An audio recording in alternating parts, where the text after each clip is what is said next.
আজরাইল রে, জান কবজ করে এত কষ্ট আগে জানতাম না। আজরাইল, আমাকে একটু আসানের সাথে তুমি জান কবজ করো।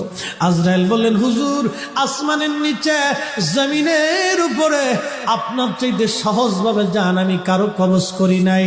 আল্লাহ আমার উপরে করা নির্দেশ, আমার হাবিবের জান কবজ হবে সবচেয়ে বড় আসানে। হুজুর, আমি যদি আপনাকে আসানে জান কবজ না করি, নবী গো, আল্লাহর লানতে আমি ধ্বংস হয়ে যাব।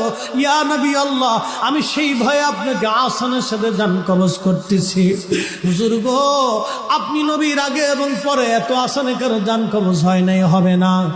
আল্লাহর নবী ডেকে বলে, আজরাইল, জান কবজ এত কঠিন, এত কঠিন, আমার কাছে কষ্ট হয়। একটা অনুরোধ তোমার কাছে করে দেয় আজরাইল, আমার উম্মতের জান কবজটা তুমি সহজে কইরো। আমার উম্মত গুনাহগার, আমার উম্মত পাপী, আমার উম্মত গুনাহগার, আমার উম্মতের জানটা তুমি আসানের সাথে